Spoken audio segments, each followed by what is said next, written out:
Beleza, bom, agora a gente vai ver então a propriedade flex, tá? Só flex mesmo, tal, que é o shorthand, né? A versão resumida, né? Da gente escrever tanto o flex grow, quanto o flex shrink, quanto o flex basis numa única propriedade aqui CSS, beleza?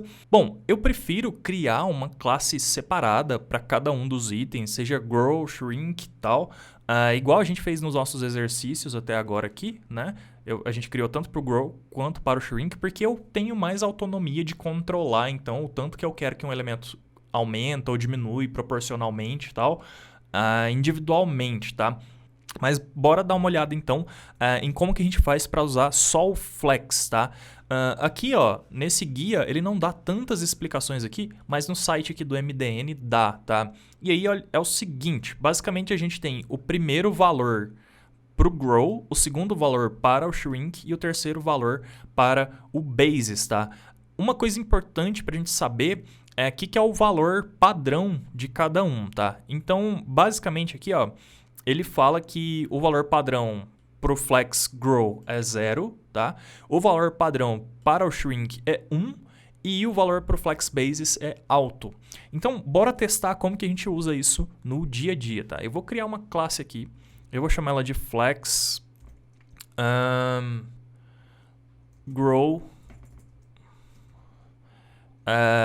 sei lá, 1. Beleza. É basicamente a mesma coisa de fazer isso aqui, só que a gente pode fazer da seguinte maneira. Eu passo só a propriedade flex aqui, agora, e aí eu sei que o meu grow é o primeiro valor aqui. Então, deixa eu colocar, na verdade, um outro número para a gente conseguir ver um efeito, tá? Eu vou falar então que é 3, o meu grow, tá? E aí eu sei que o shrink, o valor padrão dele é 1, então eu não vou mudar o shrink, eu vou deixar no valor padrão, tá? E o basis também, eu sei que é alto, para ele ficar no valor padrão dele. Então, essa aqui seria um jeito de a gente escrever as três propriedades num elemento só. Deixa eu fazer uma coisinha aqui, que é tirar o flex basis aqui do myItem, senão ele vai acabar influenciando. Beleza. Agora, bora testar. Eu vou pegar aqui agora, eu vou tirar todos esses shrinks daqui e vou colocar o nosso flex grow 3. E vou tirar aqui também dos outros shrinks. Deixa eu só copiar daqui. Vou colocar aqui nesse e no último também. Então, todos vão receber a mesma propriedade aqui. Vou aqui atualizar agora o nosso arquivo. E beleza, olha só, ficaram todos proporcionais, tá?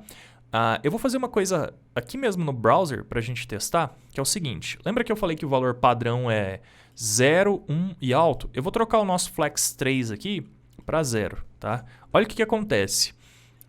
O 0 é o padrão, tá, do grow, ou seja, não existe grow algum, basicamente, tá? Então, cada elemento ficou assim porque ele está com o valor do flex basis dele, ou seja, da largura dele, alto. Então, alto, por que ele está com essa largurinha aqui? Basicamente é o nosso padding aqui, tá? Se eu diminuir esse padding aqui para 5, por exemplo, olha lá, a largura muda. Então, é o nosso padding, tá? Então, esse é o default, tá? Só para te mostrar um pouco antes da gente começar, eu devia ter mostrado um pouquinho antes de fazer o grow 3, tá? Então, esse aqui é o default, tá? E aí, o nosso grow 3, então, ele muda, ele modifica aqui pra gente só o nosso grow. E por que ficou tudo proporcional assim? Porque a gente está aplicando a mesma classe, o mesmo grow 3, para todos os elementos ao mesmo tempo, tá? Então, todos eles vão crescer proporcionalmente 3, eu não sei, não existe uma unidade de medida, proporcionalmente 3, tá? Eles vão fazer um grow 3 e todos eles vão crescer o mesmo tanto para ocupar aquele espaço vazio que estava entre um e outro elemento. Então é isso que a gente acabou de fazer, basicamente é o flex grow normal, só que usando a propriedade flex, tá? Beleza, agora vamos fazer o seguinte, eu vou fazer o flex shrink 3, tá? Flex shrink 3. Para isso funcionar, o que eu tenho que fazer? Eu sei que o nosso flex grow é o primeiro valor, então eu vou colocar ele 0, tá? Aí o shrink, eu vou colocar 3 aqui. Beleza. Só que olha só, bora lá no browser. Na verdade, a gente precisa atribuir ele a algum elemento nosso aqui. Então vamos fazer o seguinte, vamos pegar o último elemento aqui e eu vou colocar o shrink. Não tem o i, é shrink. Opa, shrink. Agora sim. Shrink 3. Beleza. E vou atualizar aqui agora.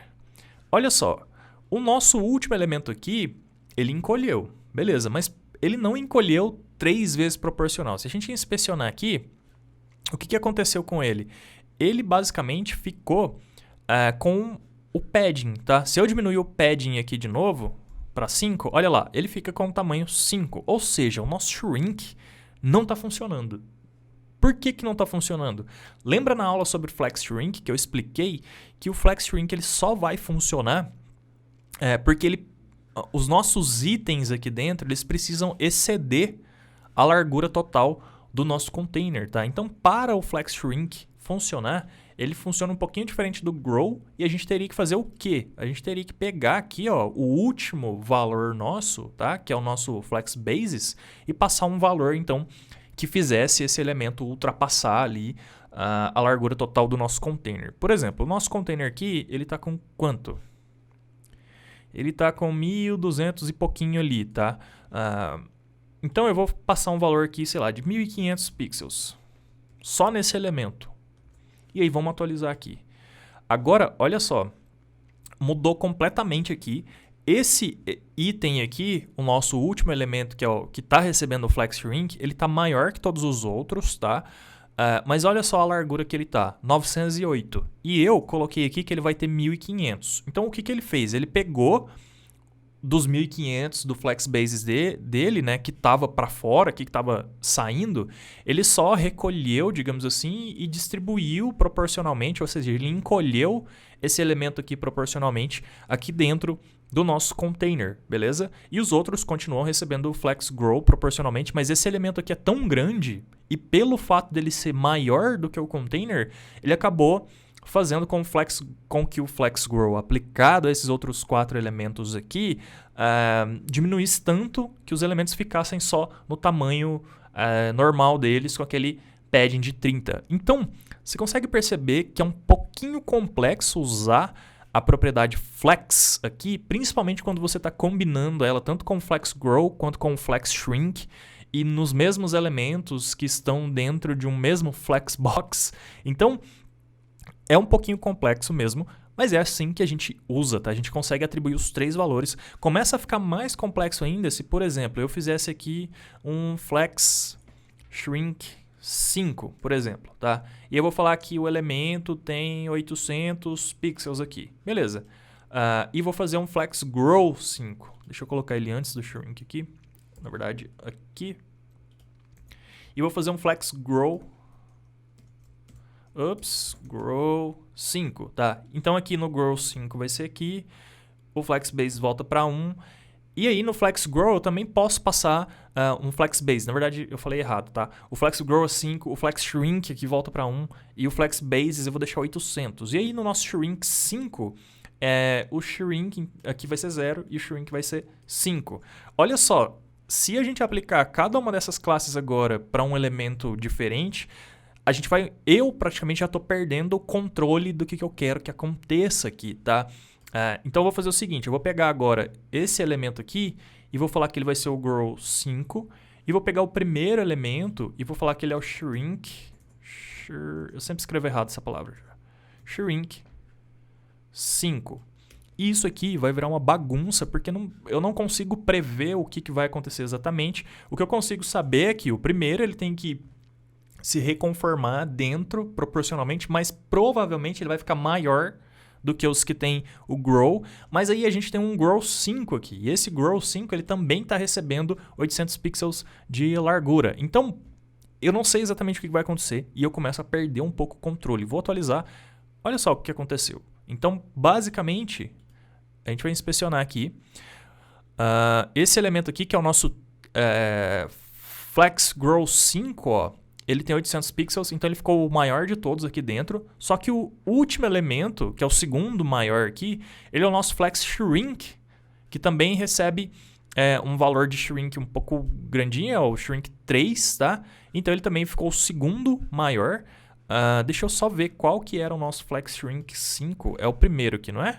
Isso, olha só. E o Flex Shrink 5, ele não ficou tão grande, ele ficou do tamanho basicamente do próprio elemento. Então, Isso que eu tô querendo dizer com perder um pouco o controle. A gente tem que começar a fazer muita matemática, digamos assim, para saber exatamente como que os elementos vão se conformar dentro da box quando a gente usa mais de uma classe diferente para shrink ou para grow. Então, por esse motivo, geralmente eu prefiro fazer desse jeito aqui, ó, criar uma classe para cada um, tal. Ou você pode simplesmente fazer desse jeito aqui também, onde você consegue passar o flex basis, tá?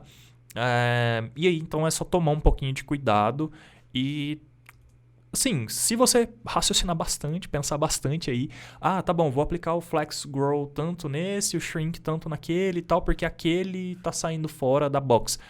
Você ficar raciocinando, tal, você consegue sim estruturar isso aqui bem e ter o resultado que você quer. Mas basicamente eu particularmente prefiro usar criar uma classe separadinha para cada um que eu tenho mais controle e eu também quase não uso, tá? Mas é isso, é assim que a gente usa a nossa propriedade flex, né, shorthand, a propriedade resumida, tá? Tem outra coisa também que a gente pode fazer, que é alterar, então, o nosso, na própria classe aqui, a gente pode ter valores diferentes, tá? Eu posso tirar o padrão aqui do shrink nos grows, tá? Porque aqui é o padrão, né? É o default, é o 1. Então, eu posso, por exemplo, falar que o nosso flex grow 3 vai ter um shrink de 2. Vou salvar, vou atualizar e olha só, mudou esse elemento aqui do meio. Aqui no nosso shrink 5, por exemplo, eu posso falar que o grow vai ser 2, tá? E aí eu vou atualizar e nada mudou. Então, é um pouquinho complexo de entender a funcionalidade. O que a gente precisa saber é que os elementos estão sim influenciando as caixas aqui, mas principalmente quando a gente tem o flex e o grow modificando o mesmo elemento na mesma classe e tal, fica um pouquinho mais complexo de aplicar, belezinha? Bom, acho que deu para explicar como usa o flex e também deu para explicar o tanto que ele é um pouquinho complexo de usar, certo? E aí na próxima aula então a gente vai ver a última propriedade aqui que a gente aplica nos items, né, na coluna de cá, que é o align self, belezinha? Então te vejo na próxima aula.